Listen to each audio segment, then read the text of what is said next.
स्वागत है दोस्तों पुनः आपके अपने YouTube चैनल बेचू काशी अड्डा पर। पिछली वीडियो में हमने बात किया था ट्रांस हिमालय, बृहद हिमालय को देख चुके हैं। हिमालय से जुड़ी जो बेसिक्स बातें थी उसको हम जान चुके हैं। आज हम बात करेंगे लेजर हिमालय यानी लघु और मध्य हिमालय, और उसके बाद शिवालिक श्रेणी की बात करेंगे। इसके बाद हम हिमालय को पूरा जो जानकारी थी सब समझ लेंगे। जितने भी क्वेश्चन बनते हैं सारे क्वेश्चन करने में हम सक्षम रहेंगे। इसके बाद उसके पहले कुछ जो छोटे मोटे कुछ पार्ट जो बच चुके हैं बृहद हिमालय से या ट्रांस हिमालय से जो बचा हुआ है उसको मैं बताता हूँ आपको। कुछ जो बच गया था, जैसे मैंने बोला था कि ट्रांस हिमालय बृहद हिमालय को क्या बोलते हैं। मैंने बोला उसको बृहद हिमालय बोलते हैं, ग्रेटर हिमालय बोलते हैं या दीर्घ हिमालय बोलते हैं। इस चीज को आप याद रखिएगा। उसी तरह ट्रांस हिमालय को क्या क्या बोलते हैं। जब ट्रांस हिमालय की बात आती है तो ट्रांस हिमालय को पार हिमालय हिंदी में बोलते हैं या उसको आउटर हिमालय भी बोलते हैं। आउटर मतलब बाहर। ट्रांस हिमालय को आउटर हिमालय भी बोलते हैं। और एक बहुत इंपॉर्टेंट इसको देख लीजिएगा, टेथिस हिमालय भी बोलते हैं। इसको ध्यान रखिएगा इसका, ठीक है। ट्रांस हिमालय को टेथिस हिमालय कहते हैं। बृहद और दीर्घ एक ही हिमालय, ठीक है। तो जिसका नाम है थोड़ा इसको याद रखिएगा। टेथिस हिमालय भी ट्रांस हिमालय कहते हैं। मैंने बताया था आपको कि ये 4 श्रेणियां पाई जाती है इसमें। काराकोरम श्रेणी है, लद्दाख श्रेणी है, जास्कर श्रेणी और कैलाश श्रेणी। भारत की सबसे ऊंची चोटी K2 गाडविन ऑस्टिन काराकोरम श्रेणी पे स्थित है, जिसकी ऊंचाई 8,611 है। पिछले वीडियो में बताया था आपको। और लद्दाख श्रेणी पे राकापोसी है, विश्व की सबसे अधिक तीव्र ढाल वाली चोटी है। फिर जास्कर और कैलाश श्रेणी पे। बृहद हिमालय हमने बात किया था, विश्व की लगभग 10 सबसे ऊंची पर्वत चोटियां बृहद हिमालय पाई जाती हैं। जैसे माउंट एवरेस्ट हो गया, धौलागिरी हो गया, बंदरपूछ हो गया, नंदा देवी हो गया, ठीक है। इसके बाद हम आज बात करेंगे शिवालिक और प्लस लेजर हिमालय की। शिवालिक और लेजर हिमालय की बात करने से पहले एक चीज हम जान लेते हैं। जैसे मैंने आपको बताया था कि जो ट्रांस हिमालय का उत्थान है, जब ट्रांस हिमालय का जो उत्थान था वो बहुत पहले हो गया था, इसलिए उसको हम नवीन श्रेणी में नहीं रखते हैं। तो जब हिमालय के पर्वत की बात आती है तो उसको हम बोलते हैं कि हिमालय एक नवीन एवं मोड़दार पर्वत श्रृंखला है। पर जो ट्रांस हिमालय की बात करते हैं तो ट्रांस हिमालय नवीन श्रृंखला नहीं है। उत्पत्ति उसकी उसी तरह हुई है जैसे बाकी हिमालय की उत्पत्ति हुई है, ठीक है। लेकिन उसको नवीन श्रेणी में हम नहीं रखते हैं ट्रांस हिमालय को। तो एक चीज जान लीजिए कि जैसे जो बृहद हिमालय का निर्माण हुआ, जो बृहद हिमालय का निर्माण आज से लगभग 65 मिलियन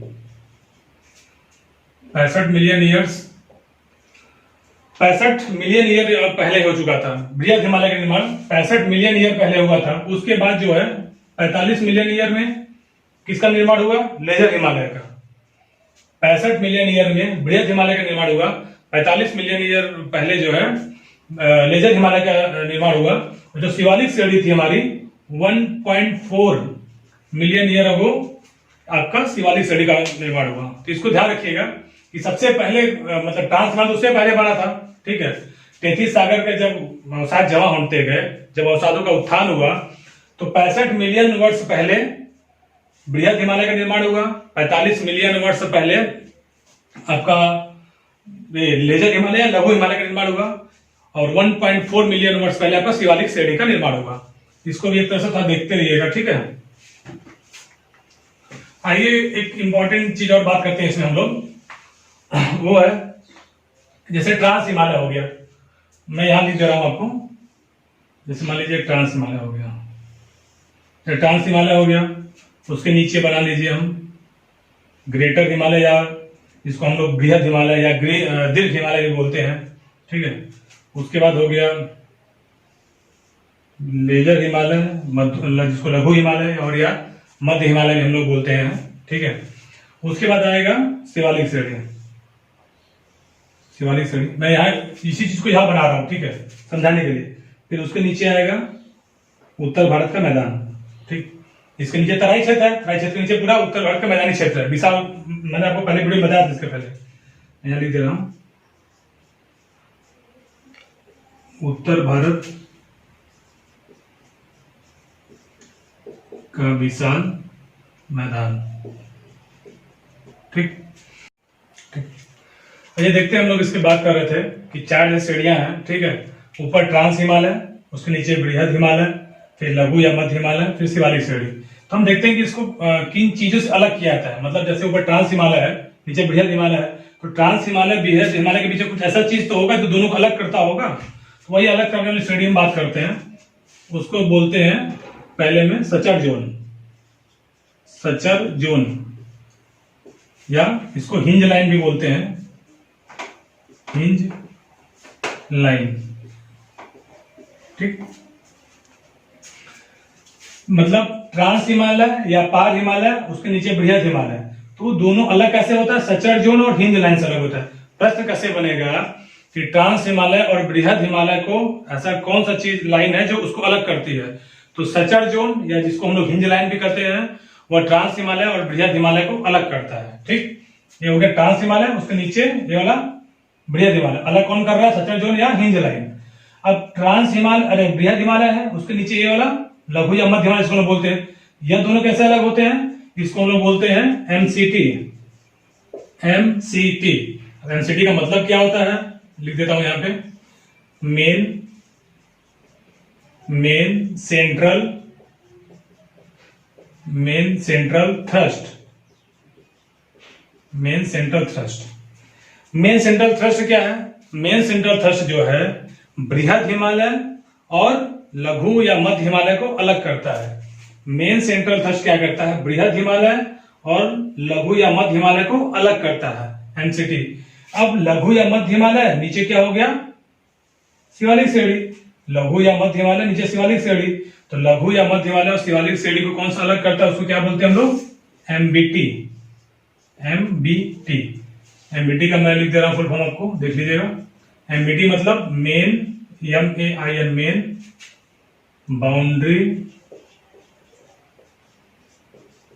मेन बाउंड्री थ्रस्ट। ठीक है, यानी एमबीटी क्या कर रहा है? एमबीटी कर रहा है आपका जो लघु और मध्य हिमालय है और नीचे शिवालिक श्रेणी है, तो मेन बाउंड्री थ्रस्ट है वह लघु और मध्य हिमालय तथा शिवालिक श्रेणी को अलग कर रहा है। ठीक है, एमबीटी हो गया, एमसीटी हो गया, उसको सचर जोन या हिंज लाइन बोलते हैं। अभी देखिए, ये पूरा हिमालय का पोर्शन हम ले लेते हैं। ट्रांस हिमालय हो गया, बृहद हिमालय, लेजर हिमालय, फिर शिवालिक श्रेणी। अब पूरा हिमालय की श्रेणी और नीचे उत्तर भारत का विशाल मैदान। पूरा हिमालय, नीचे उत्तर भारत का विशाल मैदान, ये वाला पोर्शन। पूरा हिमालय, नीचे उत्तर भारत का विशाल मैदान। तो हिमालय और विशाल मैदान को कौन अलग कर रहा है? उसको हम बोलेंगे HFF। HFF क्या है? HFF equal to Himalaya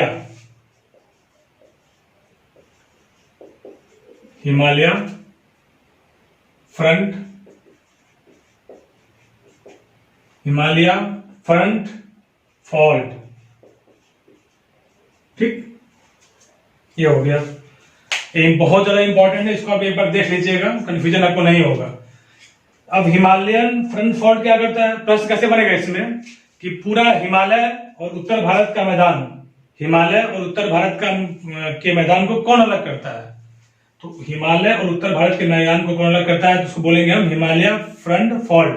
Himalaya front fault जो है हिमालय और उत्तर भारत के मैदान को अलग करता है। मान लीजिए प्रश्न बन गया कि ट्रांस हिमालय और बृहद हिमालय कौन अलग करता है? सचर जोन अलग करता है, इसे हिंज लाइन भी कहते हैं हम लोग। इसी तरह क्वेश्चन यहीं से बनेंगे। कॉन्सेप्ट क्लियर करते हैं, क्वेश्चन ऑटोमेटिक बनाना शुरू कर देंगे। ठीक है, आइए आगे बढ़ते हैं। इसको रख पढ़ देता हूं मैं।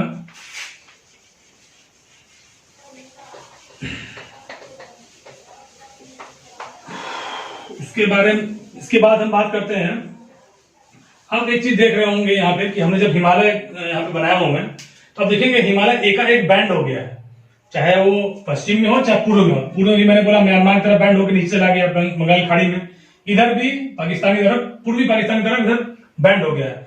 तो जो एक बैंड हुआ है यहाँ पे, ये वाला पोर्शन जो बैंड हुआ है इधर पूरा, इसको हम लोग बोलते हैं सिंटैक्सियल बैंड।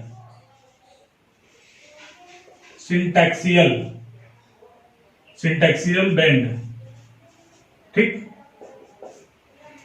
यानी कि जो चाहे पश्चिम की बात हो चाहे पूर्व में, जब हिमालय आकस्मिक रूप से एक बैंड हो गया दक्षिण की तरफ, इधर पूर्व में भी बैंड हुआ है, पश्चिम में बैंड हुआ है, तो उसी जो बैंड होने के बैंड जो हुआ है उसी को हम लोग बोलते हैं सिंटैक्सियल बैंड।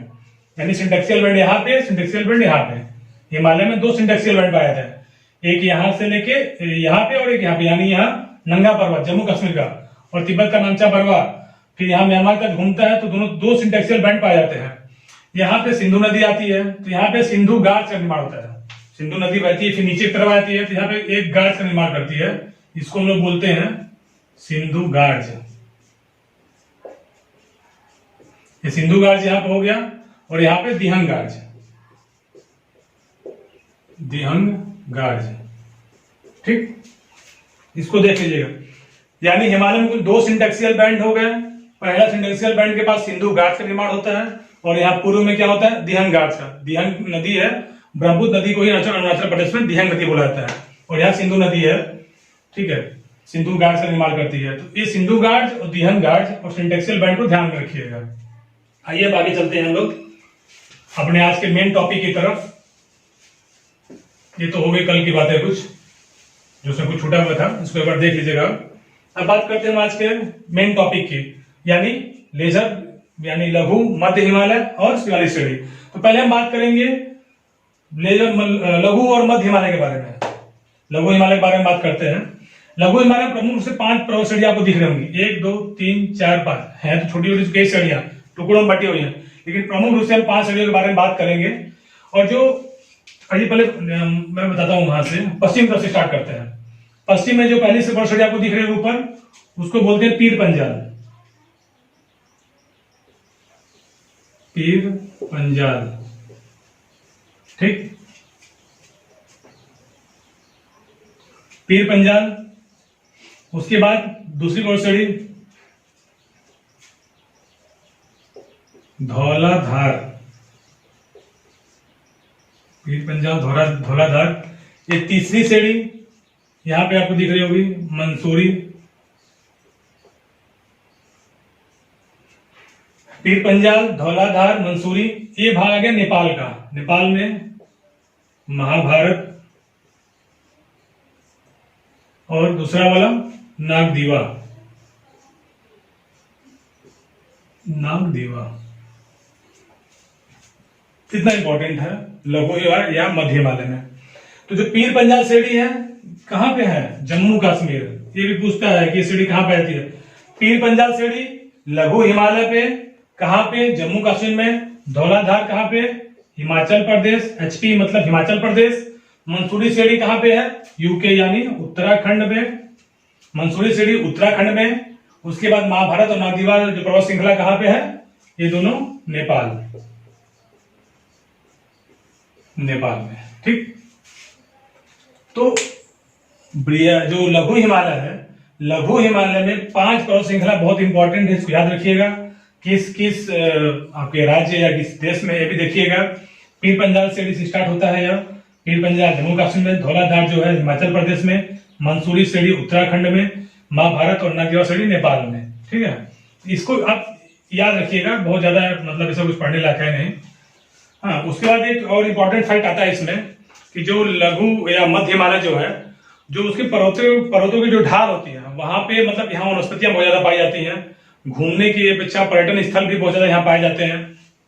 तो इसमें एक इंपॉर्टेंट फैक्ट यह बनता है कि जो यहाँ पर्वतों के ढाल पर एक शीतोष्ण मुलायम घास के मैदान पाए जाते हैं। लघु हिमालय के पर्वतों की ढाल पर शीतोष्ण मुलायम हरे घास पाए जाते हैं, जो घास के मैदान पाए जाते हैं, उसको जम्मू कश्मीर में, यानी जो पीर पंजाल का श्रेणी है, उसको जम्मू कश्मीर में हम लोग कहते हैं मर्ग। आपने नाम सुना होगा गुलमर्ग, सोनमर्ग, ठीक है। तो अब मान प्रश्न बनता है कभी कभी कि मर्ग क्या है। तो जब मर्ग की बात आए तो लघु हिमालय पर जो पर्वतों की ढालों पर जो शीतोष्ण मुलायम घास के मैदान पाए जाते हैं, उसको हम लोग मर्ग कहते हैं। कहाँ कहते हैं उसको, जम्मू कश्मीर मर्ग कहते हैं। अब भाई जो लघु हिमालय पूरा इधर तो विस्तृत है, हिमाचल प्रदेश भी, उत्तराखंड में भी है, तो जम्मू कश्मीर उस जो घास के मैदान है, शीतोष्ण घास के मैदान है, उसको मर्ग कहते हैं। तो उत्तराखंड में उन्हीं घास के मैदानों को हम लोग, उत्तराखंड में उन्हीं घास के मैदानों को हम लोग क्या कहते हैं, बुग्याल, बुग्याल, बुग्याल और पयार।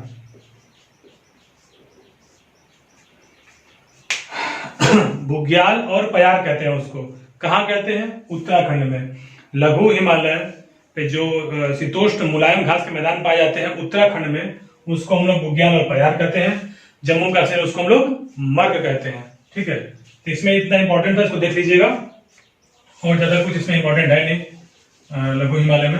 अब बात करते हैं हम लोग शिवालिक श्रेणी की। जब शिवालिक श्रेणी की हम लोग बात करते हैं तो शिवालिक श्रेणी आप देख रहे होंगे, यहाँ से स्टार्ट होते हुए यहाँ आ गया। शिवालिक श्रेणी मुख्य रूप से बिहार में जो कोसी नदी आती है, नेपाल से ऊपर से कोसी नदी बह के आती है, नेपाल में गंगा नदी में मिल जाती है। तो शिवालिक श्रेणी का जो मतलब जो दिखता है उसका, शिवालिक श्रेणी आके कोसी नदी तक ही उसका विस्तार दिखता है, उसके आगे वह छोटे छोटे भागों में टूट जाती है। तो उसके बाद टूटने के बाद फिर देखेंगे नॉर्थ ईस्ट में, अरुणाचल प्रदेश में 4 टुकड़ों के रूप में दिखाई देती है, 4 छोटे पहाड़ियों के रूप में दिखाई देती है। उसका नाम जान लीजिए आप। अरुणाचल प्रदेश से 4 पहाड़ियां पाई जाती हैं, गारो, गारो नहीं, डफला, मीरी, अबोर, मिश्मी। डफला, मीरी, अबोर, मिश्मी, यह क्या है? डफला, मीरी, अबोर, मिश्मी क्या है? शिवालिक पर्वत श्रेणी का ही भाग है, जो कि अरुणाचल प्रदेश में पाया जाता है 4 पहाड़ियों के रूप में। डफला, मीरी, अबोर, मिश्मी जो है यह अरुणाचल प्रदेश की जनजातियां हैं, उन्हीं के नाम पर इन पहाड़ियों का नाम पड़ गया है। तो शिवालिक श्रेणी में बस इन्हीं को ध्यान देना है, डफला, मीरी, अबोर, मिश्मी। डफला मीरी का विस्तार हम कोसी नदी तक देखते हैं, यहाँ से लेके कोसी नदी तक ही फैला हुआ है। उसके बाद एक टुकड़ों में दिखाई देता है या विलुप्त हो जाता है, मतलब आके बृहद हिमालय या लघु हिमालय में आके मिल जाता है वो। फिर थोड़ा सा भाग दिखता है अरुणाचल प्रदेश में, जो कि डफला, मीरी, अबोर, मिश्मी है। प्रश्न यहाँ से ऐसे बनता है कि डफला, मीरी, अबोर, मिश्मी किस हिमालय का भाग है? तो शिवालिक श्रेणी का भाग है, शिवालिक हिमालय का भाग है डफला, मीरी, अबोर, मिश्मी। तो इसमें इतना इंपॉर्टेंट फैक्ट था। और एक चीज मैं आपको बता दूं कि जैसे नीचे जो शिवालिक श्रेणी है, मान लीजिए शिवालिक श्रेणी है, ठीक है, इसके ऊपर कौन सा हिमालय है? ये लघु या मध्य हिमालय है। ये मान लीजिए मैं लिख दे रहा हूं लघु हिमालय, लघु हिमालय हो गया। और शिवालिक श्रेणी नीचे यहां पे लिख दे रहा हूं शिवालिक श्रेणी, शिवालिक श्रेणी, ठीक है। तो लघु हिमालय और शिवालिक श्रेणी के बीच में एक घाटी पाई जाती है। लघु हिमालय और शिवालिक श्रेणी के बीच में एक घाटियां पाई जाती हैं। उस घाटी को पश्चिम में, इधर पश्चिम हो गया, इधर पूर्व हो गया, उस घाटी को पश्चिम में हम लोग बोलते हैं दून। ठीक, लघु हिमालय और शिवालिक श्रेणी के बीच में एक घाटी पाई जाती है। उन घाटियों को पश्चिम में हम लोग दून कहते हैं और पूर्व में उस घाटियों को हम लोग बोलते हैं द्वार। ठीक है, द्वार, इसको कहां कहते हैं? द्वार हम लोग पूर्व में, और दून कहां कहते हैं हम लोग? पश्चिम में। ये ध्यान रखिएगा। दून मतलब जैसे देहरादून हो गया, और द्वार मतलब हरिद्वार हो गया उत्तराखंड में। तो शिवालिक श्रेणी और लघु हिमालय के बीच में घाटी पाई जाती है। उन घाटियों को पश्चिम में दून कहते हैं और पूर्व में उसको हम लोग द्वार कहते हैं। तो इतना मोटा मोटा एक इंपॉर्टेंट फैक्ट था हिमालय को लेके। अब ट्रांस हिमालय, बृहद हिमालय, लघु हिमालय और शिवालिक श्रेणी आपको अच्छे से समझ में आ गया होगा। इसका उत्थान कैसे हुआ, इसकी उत्पत्ति कैसे हुई समझ में आ गया होगा। टेथिस सागर के बारे में समझ में आ गया होगा। जो हिमालय के लिए जो 2 सिद्धांत हमारे जो हम लोग मानते हैं, चाहे कोबर का गुण संतति सिद्धांत हो और हैरी हेस का प्लेट टेक्टोनिक थ्योरी हो, हिमालय का लंबाई हो, उसका एरिया हो, चौड़ाई कहाँ कितनी है, सारा चीज हम डिस्कस कर चुके हैं। यहाँ से अब एक भी प्रश्न छूटने वाला नहीं है। अगर कोई चीज स्किप हुआ होगा तो उसको अगले वीडियो में, मान लीजिए जब अभी एक बचा है थोड़ा 10 मिनट वीडियो बनेगा, जिसमें हम बात करेंगे कि हिमालय को नदियों के आधार कैसे बांटा है। एक साइंटिस्ट, एक भूवैज्ञानिक है जिनका नाम है सिडनी बुराड। सिडनी बुराड ने हिमालय को नदियों का आधार बांटा है। जैसे इन्होंने तो भाई लोगों ने ट्रांस हिमालय पर्वतों का आधार बांटा है, ट्रांस हिमालय, बृहद हिमालय, लघु हिमालय, शिवालिक श्रेणी। उसी तरह सिडनी बुराड ने जो है हिमालय को नदियों का आधार बांटा है। तो नदियों के आधार में अगर जब पढ़ाएंगे हम, अगले वीडियो में आएगा, मुझसे 10 मिनट का वीडियो रहेगा, तो उसमें अगर इसमें कुछ चीज छूटा होगा तो मैं उसमें इंक्लूड कर दूंगा। लेकिन ऐसा कोई चीज छूटा नहीं होगा। आप बस इसको रिवीजन करते रहिए और क्वेश्चन बनाते रहिए। क्वेश्चन बनाएंगे तब चीजें आपको क्लियर होंगी। कोई छूटा होगा, क्वेश्चन जब करना स्टार्ट करेंगे, कुछ चीज छूटा होगा तब हम अपने बता नहीं पाएंगे। ठीक है, तो इतना इंपॉर्टेंट है, इसको एक बार आप रिकॉल करिए, रिवीजन करिए, फिर नेक्स्ट वीडियो में हम नदियों के आधार पर हिमालय का डिवीजन लेके आएंगे। उसके बाद हिमालय पूर्ण रूप से समाप्त हो जाएगा। पूरा कॉन्सेप्ट ए से जेड तक मैं आपका कंप्लीट कर दूंगा हिमालय को लेके। उसके बाद फिर नदियों के बारे में बात करेंगे। तब तक के लिए धन्यवाद।